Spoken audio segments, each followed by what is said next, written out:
Football can be a cruel game. For every trophy lift and last-minute winner, there's a gut-punch defeat or a tragic chapter that fans never forget. Today, we're taking a painful trip down memory lane and going through every 2025-26 Premier League club and reliving their most heartbreaking moment ever. Some of these are dramatic losses on the pitch, others are darker days off it. Either way, these are the moments that left supporters utterly crushed. Arsenal have a stack of painful chapters, but the night that sits in the pit of the stomach is Paris in 2006, first ever Champions League final, a season built on a record-breaking run of clean sheets in Europe, belief growing game by game. Then the final starts, the keeper is sent off before the match has even settled, and all the neat plans go in the bin. Somehow, with 10 men, Arsenal still find a way to lead. Sol Campbell thunders in a header, and for the next hour it feels like this is going to be one of those against all logic stories that fans talk about for generations. It doesn't happen. The legs go.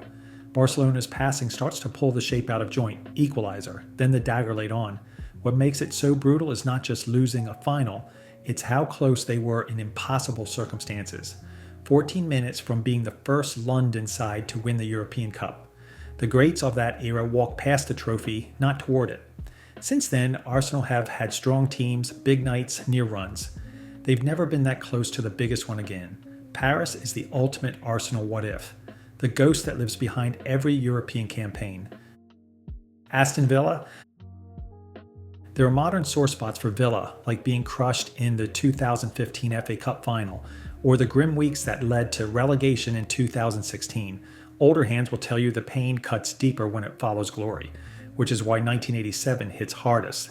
5 years earlier, Aston Villa were champions of Europe.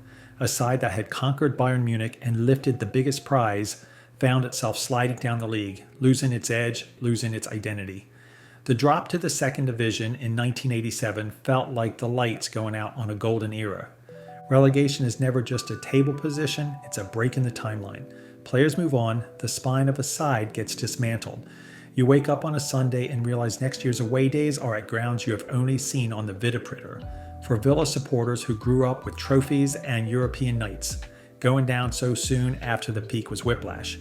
They came back as big clubs do, and Villa Park would see great players again. But the fall from champions of Europe to second tier in half a decade is the sort of descent you feel in your bones. Bournemouth's rise to the Premier League was a football romance, a club that used to pass around collection buckets, suddenly waving to the cameras from the top table. 5 seasons of living the dream built belief that maybe this tiny coastal club had found a way to make it stick.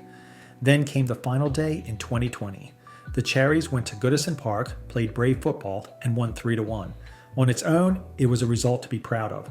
The problem was happening on other pitches. The players came off to news that the other results had gone the wrong way. Survival had been a coin flip, and it came up tails.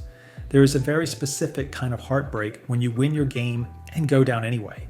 It mixes pride and helplessness in a way that lingers.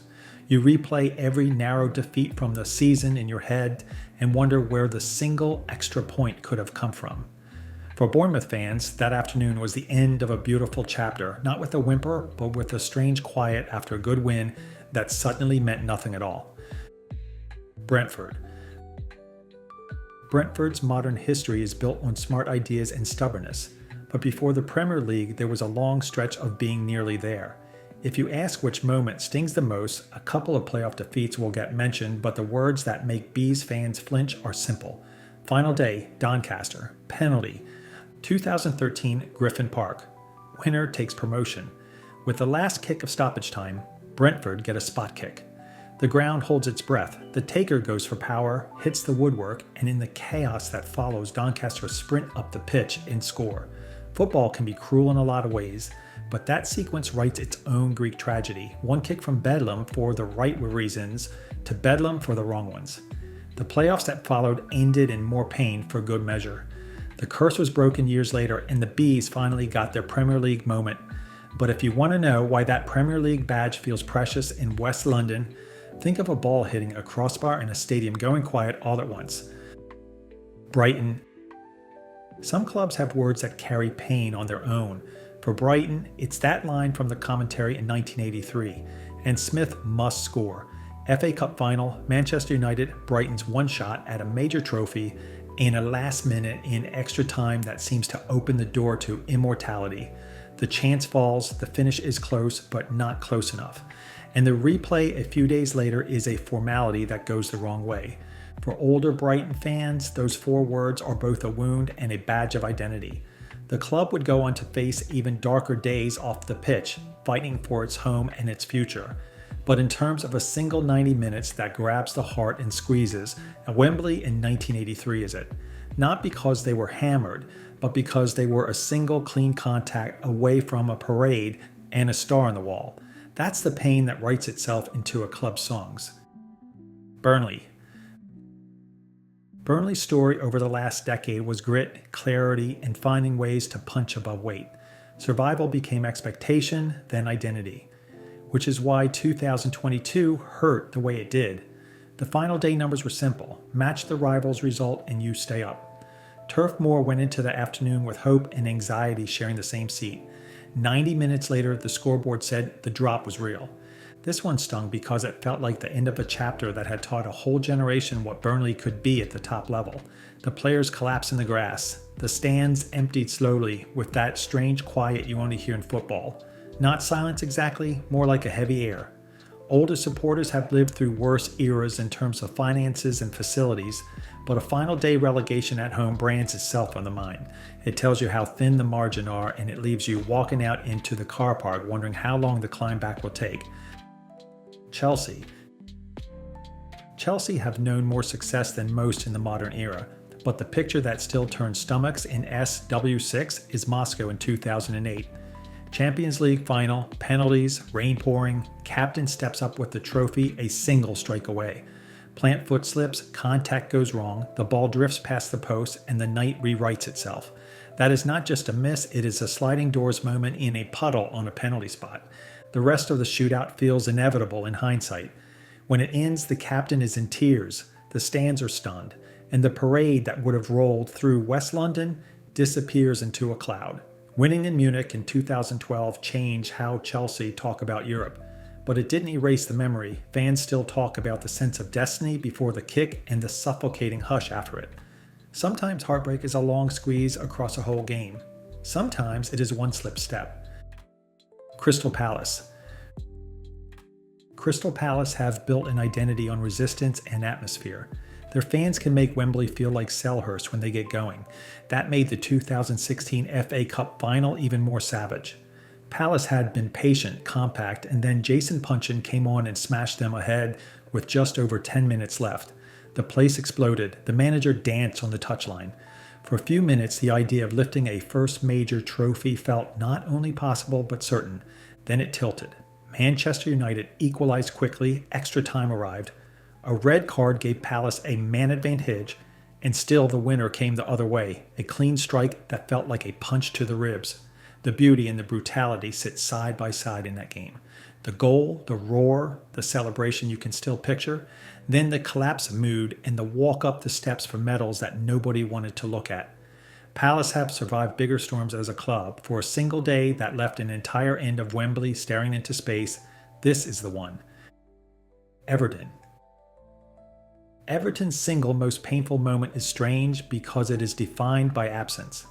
In the mid-80s, they had a team built to rule Europe, a league title in the bag, a Cup Winners' Cup in the cabinet, and a squad that looked ready to stare down anyone. Then came the ban on English clubs in Europe. Everton did nothing wrong, but the door to the European Cup slammed shut in their faces. Pain sometimes comes from seeing your rivals win. This pain came from not being allowed to try. The team was at its peak and never got to take its best shot. Players moved on to find continental football elsewhere. The window closed. Everton have had dramatic relegation escapes and painful finals. But for supporters who lived through that time, the true heartbreak sits in the words "what might have been."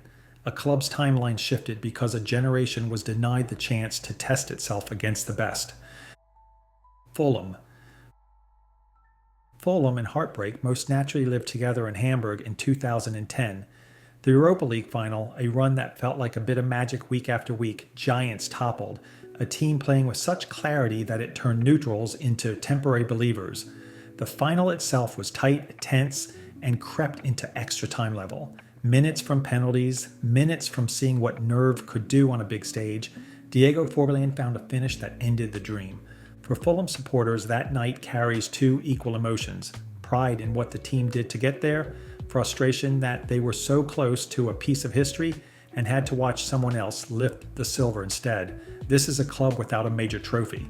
That is why the loss aches, not because Fulham collapsed or froze, but because for a fleeting season it all lined up and then the prize slid across the table to another badge. Leeds United. Leeds have a reputation for drama. There are collapses, financial implosions, chaotic seasons that swing from joy to panic. The hurt that sits deepest for many is Paris in 1975. European Cup final. Leeds play well, create moments, and run into a night where the decisions seem to tilt the pitch. A penalty shout waved away, a goal chalked off. Bayern Munich take their chances and the cup goes the other way. The aftermath turned sour in the stands and left a mark on the club's name. But the core of the pain is simple. That was Leeds at the top of the mountain, one game from planting a flag that can never be taken down. The club would not get back to the final. Supporters still talk about that evening with the language of being wronged. Other hurts have followed, from relegations to near-death experiences as a business. The thing about a final is it crystallizes history into one 90 minutes. Leeds' 90 minutes slipped away. Liverpool. Liverpool's greatest heartbreak is not a match. It is Hillsborough, an FA Cup semi-final in 1989 that became a human disaster. 97 supporters lost their lives from injuries suffered that day, families shattered, a city changed forever. The fight for truth and justice lasted decades. The songs at Anfield took on new meaning. Football grounds across the country changed the way they cared for people because of it. There are other bitter sporting memories. Losing a title by a point. The slip against Chelsea, a European night that did not turn. None of that belongs in the same conversation. Hillsborough is the line that divides before and after in Liverpool's story. When people talk about never walking alone, this is the weight under the words. It will always be the darkest day in the club's history. Manchester City. Modern City have rewritten their club story with trophies, but the older narrative includes heartbreaks that taught a fan base to brace for impact. The 1981 FA Cup final replay is the one that gets spoken about like a family tale. City led, saw the game tilt, and were beaten by a goal that gets shown every time the cup is mentioned. Ricky Villa weaving through blue shirts and rolling the ball in with a calmness that cut like a blade. What hurts is the sense that a trophy slipped away in a moment that became iconic for someone else. The years that followed were rocky, relegations, long rebuilds, and identity formed around gallows humor. If you ask which day wrung the most out of Order City supporters in one go, Wembley in '81 is right up there. It was a final that could have planted a flag in an era when the club needed one. Instead, it became part of the long wait for the light to come back. Manchester United. There's no debate here. Munich, 1958. A plane crash on a snowy runway that took lives and changed football. The Busby Babes, a team of young brilliance and swagger, were coming back from a European night and never made it home. Players, staff, journalists, a club and a city in mourning. For supporters, the heartbreak is generational. Parents told children, children told theirs. Every year the date is marked, the names are read, the photos are shown, and the silence is heavy. United's story of recovery under Matt Busby and the eventual European triumph a decade later is part of football's mythology. None of it softens the loss. When people say a club is defined by more than results, this is what they mean. Munich is a scar that never fully fades. It is the club's greatest sorrow and the reason remembrance sits so close to celebration at Old Trafford. Newcastle United. Newcastle supporters know how to fill a ground with noise and hope, which is why 1995 to 96 still stings. 12 points clear in January, playing joyful, swashbuckling football. The city alive with the idea of a title parade. Then the spring arrives, the lead starts to shrink. A grim 1-0 at St. James's Park goes Manchester United's way, and the anxiety leaks into every match day. By the time Kevin Keegan delivers his famous televised rant about how much he would love it if they beat them, you can feel the pressure squeezing the joy out of the season. Finishing second is a fine year on paper. When you have been forecasting a trophy since winter, second feels like falling off a cliff. The collapse did not erase what that team meant to people, but it framed it. The Entertainers became a story about how close you can get without crossing the line. Other heartbreaks have bit since: cup finals that went the wrong way, relegation when the ownership lost its way, but 96 lives in the collective mind as the title that got away. Nottingham Forest. Forest are one of the few English clubs who can talk calmly about winning the biggest prize in Europe. That gives their pain a special shape. A couple of moments stand out, and supporters split on which one is the deepest cut. Some point to the rigged feeling around a mid-80s European tie that went sour. Many land on Wembley in 1991. FA Cup final against Spurs. Brian Clough chasing the one domestic trophy that had escaped him, Forest in front early, then reeled back. Extra time arrives and a looping deflection off a Forest head puts the ball into their own net. An own goal deciding a cup final is hard enough. When it denies the most important figure in the club's history the piece of silver he never lifted, it becomes a club trauma. Players on their knees, a manager in his green pullover staring into the middle distance. Supporters trying to process how quickly a day of destiny turned into a day of regret. Forest would soon drift and the Clough era would end. That afternoon feels like a closing scene. It still hurts because it would have completed a set. Sunderland. Ask a Sunderland fan about pain and a lot of answers arrive. The double drop, the struggles to get out of League One, late goals that became running jokes. The match that gets talked about in tones of disbelief is the 1998 playoff final. Charlton Athletic, Old Wembley, a bonkers game that ended 4-4 after extra time. Two big clubs fighting for one place in the top division, goals flying in, momentum flipping back and forth until penalties decided it. Shootouts are lotteries until they land on the player from your town, the one who wins man of the match one week and shops in the same supermarket as your uncle. He walks up, the whole end holds his breath, and he misses. Charlton go up. Sunderland go again next year and storm the division, but the scar tissue sticks. The 2019 repeat against the same opponent in a lower tier added gallows humor to the legend. The original still hurts more because of what was on the line and the ridiculousness of the game itself. A classic for everyone else, a stomach ache on VHS for Wareside. Tottenham Hotspur. Tottenham carry a reputation for drama in big moments. The most painful one in this century came in Madrid in 2019.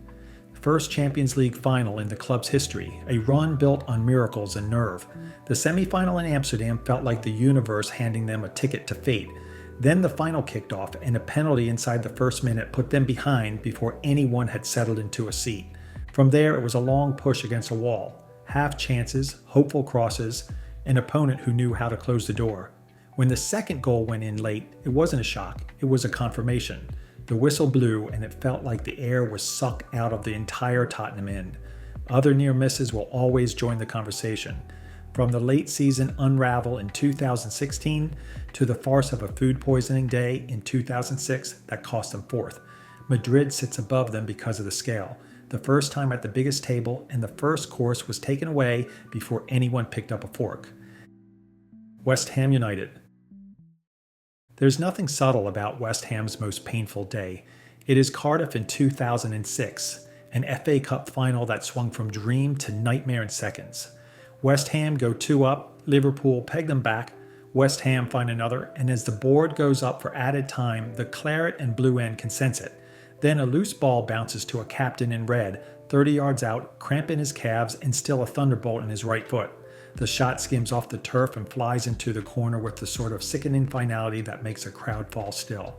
Extra time arrives, chances are missed, and penalties go the wrong way. The players stand in a line they never wanted to join and watch a trophy that felt like theirs drift across the pitch to someone else. West Ham have enormous pride in their history and their identity. That day should have added a modern honor to the list. Instead, it sits as the match that proves how football can be beautiful for 89 minutes and a killer in the 91st. Wolverhampton Wanderers. Wolves waited a long time for a proper tilt at a major final, and in 2019 it looked nailed on. FA Cup semi-final at Wembley, 2-0 up with not long left, fans pinching themselves and planning a return trip. Then a moment of skill cuts the lead to 1. Nerves arrive. Deep into stoppage time, a tangle in the box, a whistle, a penalty, and the equalizer thumped in with almost the last kick. Extra time starts with the whole mood flipped on its head and ends with the opposition celebrating a winner that feels written the second it goes in. Supporters talk about that day like waking up from a good dream just before the best part. The run under a charismatic manager had made the club feel 10 feet tall again. That semi-final was meant to be confirmation, a ticket to the biggest day. Instead, it turned into a lesson on how quickly football can change shape. Decades from now, the fans who were there will be able to tell you where they were stood when the stoppage time penalty went in, and how the sound of their own end changed from party to panic. As much as we love this game, it's basically an emotional torture device at times. The thing is, these heartbreaks, as awful as they felt, also kind of define us as fans. The scars make the victories, when they finally come, that much sweeter. Did we miss a moment you'd have chosen? Maybe you think your club had an even worse day than the one I picked. Misery loves company after all. Let me know in the comments what you reckon your club's most gut-wrenching moment is, or if you think any of these aren't as bad as I made out. If you enjoyed this little tour of tragedy, give the video a like and subscribe to Goal Line for more football stories.